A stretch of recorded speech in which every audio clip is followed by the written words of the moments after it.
Hi friends, good morning. ನಾನು ಪಾಲಕ್ rice ಮಾಡೋದಕ್ಕೆ ಎಲ್ಲ ಇಂಗ್ರೀಡಿಯೆಂಟ್ಸ್ ಎಲ್ಲ ರೆಡಿ ಮಾಡಿ ಇಟ್ಕೊಂಡಿದ್ದೀನಿ. ನಾನು ಇದರ ಟೊಮೆಟೊ ಯೂಸ್ ಮಾಡಲ್ಲ, ಲೆಮನ್ ಹಾಕ್ತಾಯಿದ್ದೀನಿ. ಮತ್ತು ತೊಗರಿಕಾಯಿ ಸ್ವಲ್ಪ ಇತ್ತು, ಅದು ತರಕಾರಿ ಎಲ್ಲ ಹಾಕಿ ಮಾಡ್ತಾಯಿದ್ದೀನಿ. 2 ಗ್ಲಾಸ್ ಅಕ್ಕಿ ತೊಗೊಂಡಿದ್ದೀನಿ ನಾನು.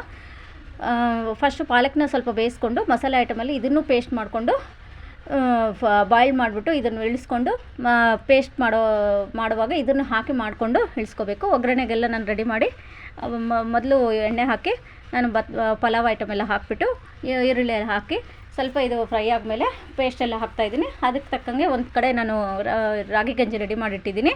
ಇದು ಸ್ವಲ್ಪ ಹಸಿ ವಾಸನೆ ಸ್ಮೆಲ್ ಹೋದ್ಮೇಲೆ ಎಲ್ಲ ತರಕಾರಿನೂ ಇದಕ್ಕೆ ಹಾಕಿ ಉಪ್ಪು ಹಾಕಿ ರುಚಿಗೆ ತಕ್ಕಷ್ಟು ಎಲ್ಲ ಉಪ್ಪು ಹಾಕ್ಬಿಟ್ಟು ನೀರು ಬಂದು ನಾನು 2 ಗ್ಲಾಸ್ ಅಕ್ಕಿ ತೊಗೊಂಡಿದ್ದೆ, 4 ಗ್ಲಾಸ್ ನೀರು ಹಾಕ್ತಾಯಿದ್ದೀನಿ. 3 ವಿಸಿಲ್ ಹಾಕಿ ಕೂಗಿಸ್ಕೋಬೇಕು. ಪಾಲಕ್ ರೈಸ್ ರೆಡಿ ಆಗುತ್ತೆ.